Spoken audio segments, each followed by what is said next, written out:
Hello, my name is Emily Jacobs from Richard Jacobs Pension and Trustee Services, and we provide pension advice on setting up your workplace pensions. Hello, I'm Debbie Burrows and I'm from Slaters and Co Accountants, and we provide payroll services for auto enrolment. We're going to look at what auto enrolment is and why it's been put in place. We're going to look at who it's going to affect and when, ultimately how much it's going to cost you, which scheme you should use. We will also look at what your next steps are. Auto enrolment legislation came into force in 2008, and it requires that all companies must automatically enrol their workers into a pension scheme and pay pension contributions for them. So why has auto enrolment been introduced? Well, when state pensions first commenced and a woman could access a pension at 60, her life expectancy from then on would only have been around 2 further years. People are now living significantly longer, and state pensions are becoming unaffordable. We also became a nation of spenders, and the government wanted to encourage us to save for our retirement. Who is it going to affect? Well, it will affect all employers where there is at least one worker. So this then excludes one-person directors and the self-employed. But the moment either of these recruit, they will then need to comply with the regulations. This area can be a bit grey. Husband and wife companies may need to comply, but can also be exempt depending on their contracts. It is important to check if you need to comply with the regulations, and don't just ignore the pensions regulator letter assuming you don't need to do anything. Your employees will need to be broken down into 3 categories. There are those that are eligible, who will have to be automatically enrolled and receive an employer contribution. Those that are non-eligible are not automatically enrolled but are offered the opportunity to join, and if they do so, will need to receive an employer pension contribution. Then those that are entitled are also offered the opportunity to join, but there is no obligation for the employer to make a pension contribution for them. Your employees are broken down by age and earnings. For an employee, if they are aged 22 or over, but under state pension age, and they earn above the earnings trigger, which is £10,000 per annum, then they are eligible and will need to be automatically enrolled. Everybody's state pension age is currently different. Therefore, you need to be careful and check each individual's own personal state pension age. The earnings trigger is based on your pay period. So if you pay monthly, it's if they earn a 1/12 of £10,000. Those that are non-eligible are aged between 16 to 74 and earn above the lower earnings threshold, currently £5,824. Those that are entitled earn below £5,824. You need to make sure you follow regulation changes because these figures of the earnings trigger and the lower earnings threshold can potentially change each tax year.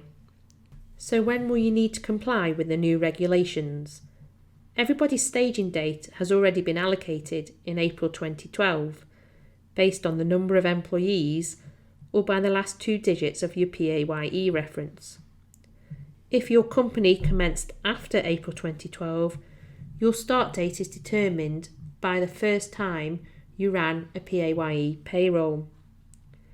You can find out your staging date by going to jacobs-pensions.co.uk/staging date.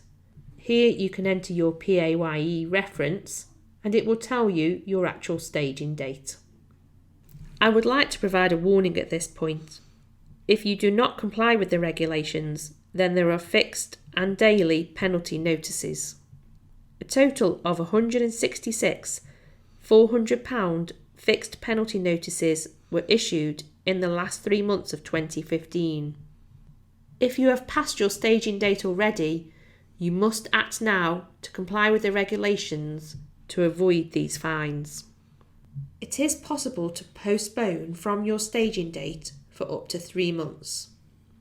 What you are postponing is the assessment and automatic enrolment of workers.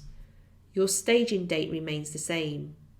You must issue a postponement notice to your workers to inform them that you are postponing the assessment and automatic enrolment.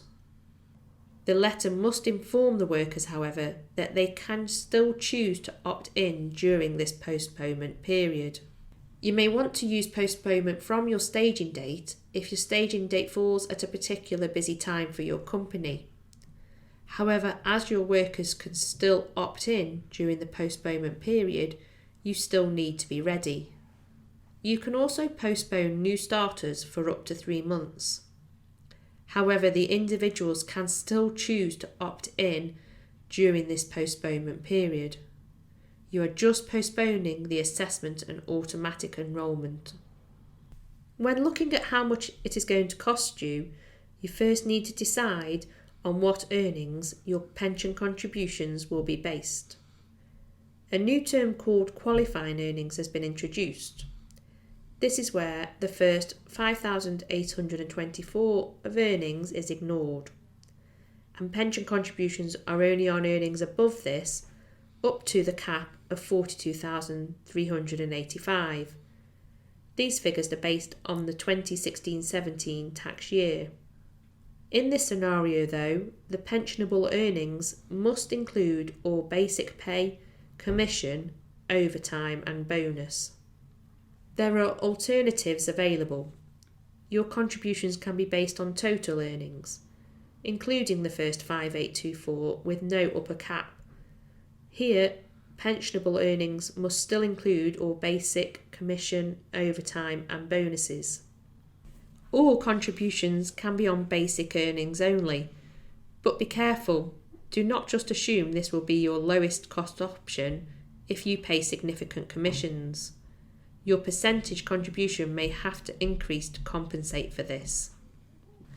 So how much are you as the employer and your employees expected to pay? Well, from staging, the total minimum contribution which must be made into the pension scheme is 2%. Of this, you as the employer have to make a minimum of 1%, and the individual makes up the difference.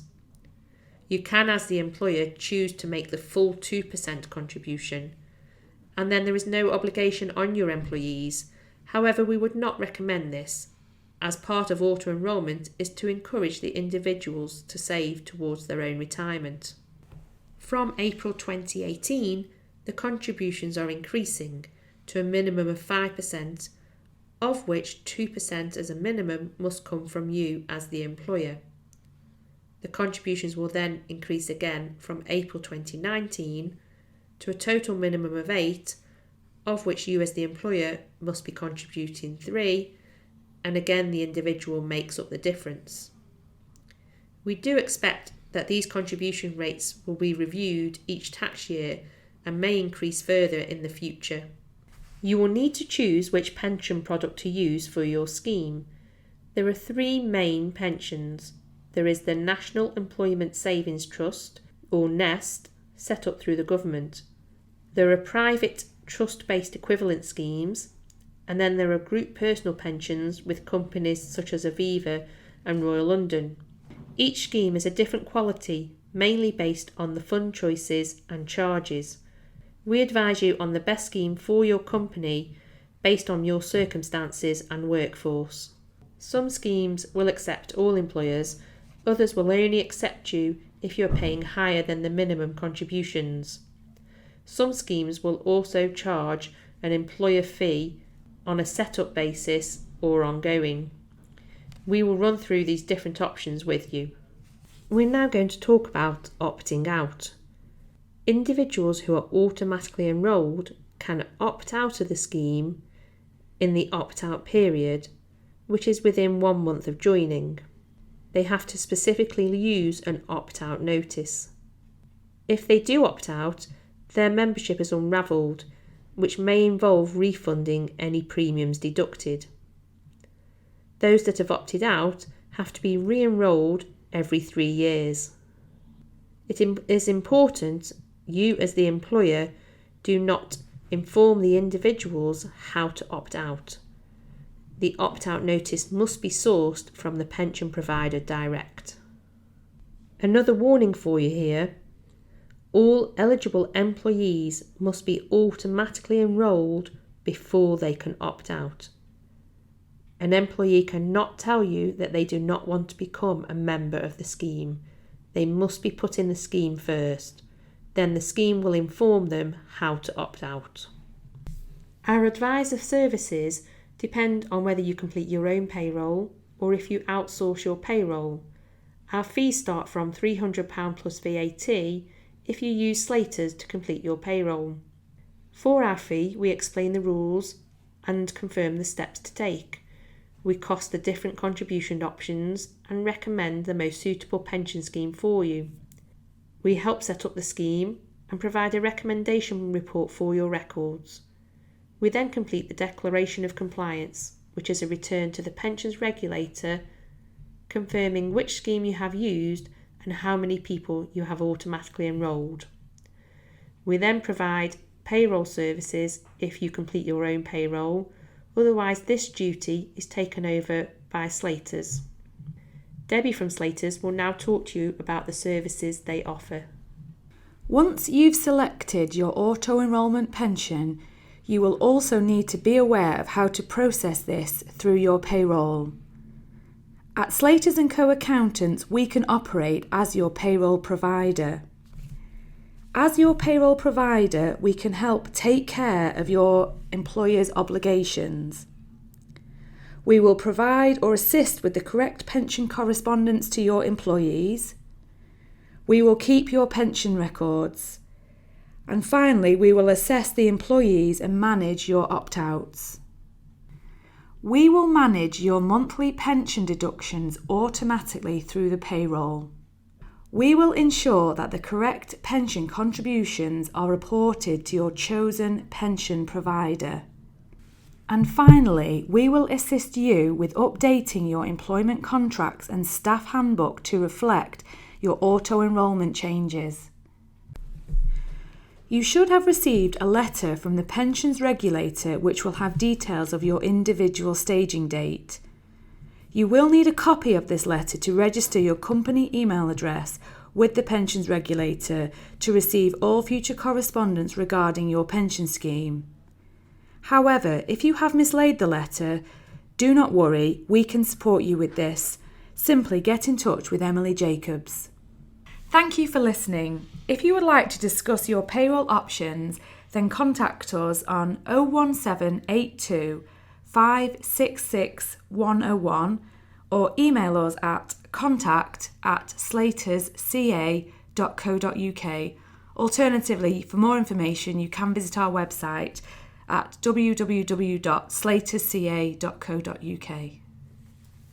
If you would like further pension advice, please contact me, Emily, on 01782 557 800 or emily@jacobs-pensions.co.uk or visit our website jacobs-pensions.co.uk.